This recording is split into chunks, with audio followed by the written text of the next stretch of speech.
Sabe aquelas grandes viradas na vida? A gente sempre acha que elas vêm de um momento específico, uma decisão enorme, quase uma revolução. Mas a verdade é que, na maioria das vezes, a verdadeira mágica está escondida nas coisinhas pequenas, aquelas ações diárias, consistentes, que parecem quase invisíveis no começo. Pois é exatamente sobre isso que essa frase fala. E é essa a ideia que a gente vai desvendar hoje. Então esquece aquela história de plano de 10 passos para mudar de vida. O foco aqui é outro.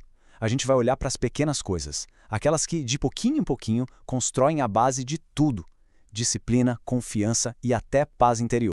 Então, o nosso caminho vai ser o seguinte. Primeiro, a gente vai quebrar esse mito da grande mudança. Depois, vamos entender o que é o poder da composição, o famoso efeito bola de neve. Aí a gente parte para a prática com ideias para amanhã e para o resto do dia. E no final, o mais importante de tudo, como é que se começa, né? Como dar aquele primeiro passinho. Bom, começando então pelo mito da grande mudança. A gente vive numa cultura que cobra isso, né? Mude sua vida agora, ano novo, vida nova. É uma pressão constante para fazer tudo de uma vez. Só que essa abordagem quase nunca funciona. É coisa demais, é pesado demais, e aí a gente acaba desistindo. O problema, veja bem, raramente está na vontade de mudar, mas sim na estratégia. E é aqui que a coisa fica interessante. A gente precisa virar a chave. A ideia principal é que os pequenos hábitos, quando a gente faz todo dia, com consistência, eles vão se somando. É como se eles criassem um embalo, um momentum, que com o tempo gera resultados gigantescos. É um processo que acontece quietinho, sem alarde, mas que tem uma força absurda. Ok, então o que são esses hábitos compostos? A definição é simples. Não é sobre fazer uma coisa heróica uma vez. É sobre o efeito acumulado de fazer coisinhas pequenas todos os dias.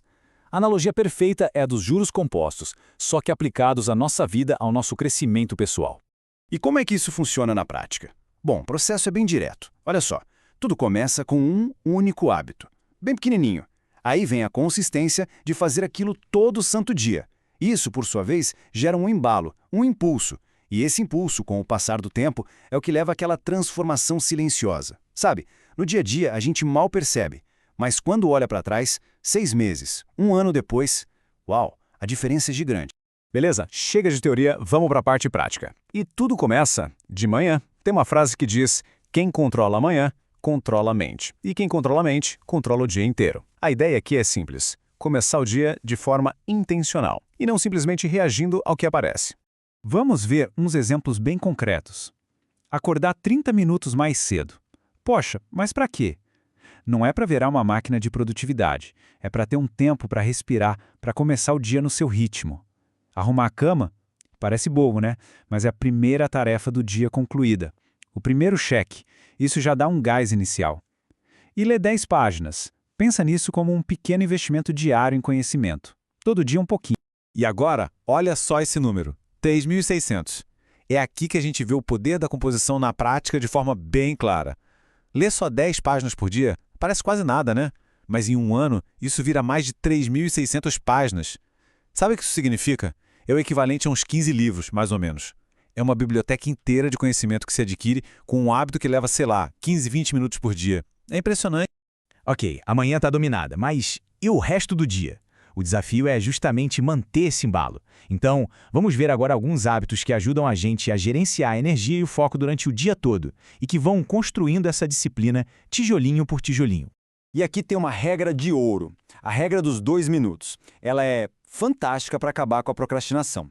A ideia é, se uma tarefa leva menos de 2 minutos para ser feita, não pensa, não adia, simplesmente faz na hora. Sabe, responder um e-mail rápido, lavar o copo que usou, isso evita que aquela pilha de coisinhas pequenas vire uma montanha de estresse depois.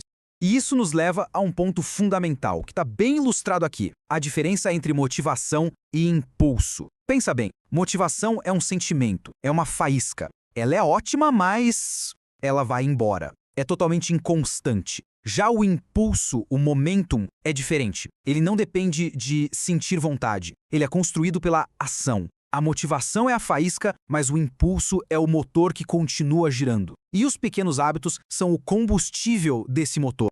Para fechar essa parte, mais algumas ideias práticas. Organizar uma coisinha por dia. Pode ser uma gaveta, a mesa de trabalho. Um espaço organizado ajuda a ter uma mente organizada. Sair um pouco, tomar um ar por 10 minutos, isso pode mudar completamente o humor. E a última, que é clássica, mas funciona, evitar telas antes de dormir. É uma mudança minúscula com um impacto gigante na qualidade do sono. Bom, a gente está chegando no final e agora vem a parte talvez mais importante de todas. Depois de ver tantos exemplos, é normal pensar, nossa, é muita coisa. Mas a ideia não é essa. O segredo não é fazer tudo isso. O segredo é mudar o foco da lista de hábitos para a filosofia de apenas começar. O ponto-chave é exatamente este. A transformação não acontece de uma vez só, ela acontece em sequência. Ninguém vai conseguir implementar 30 novos hábitos da noite para o dia. A estratégia é outra. É escolher um, de preferência o mais fácil, e focar só nele até ele virar algo automático. Só depois que ele estiver dominado, aí sim a gente pensa em adicionar o próximo. E essa frase, para mim, resume tudo. Não se trata de perfeição, trata-se de impulso. A gente tem que largar essa obsessão de fazer tudo perfeito. O que importa é se manter em movimento, mesmo que seja um movimento pequeno. Porque cada pequena ação que a gente consegue fazer hoje vira confiança para fazer a próxima amanhã. E essa confiança vai construindo quem a gente quer ser. Então, a análise de hoje fecha com essa reflexão. A meta não é uma reconstrução total da vida em 24 horas. É algo muito mais simples. Reconstruir o dia. Um pequeno hábito de cada vez. Por isso, a pergunta que fica no ar não é sobre uma lista enorme de coisas a fazer. A pergunta é bem mais simples e direta. Qual é aquele único, minúsculo hábito que pode começar hoje mesmo?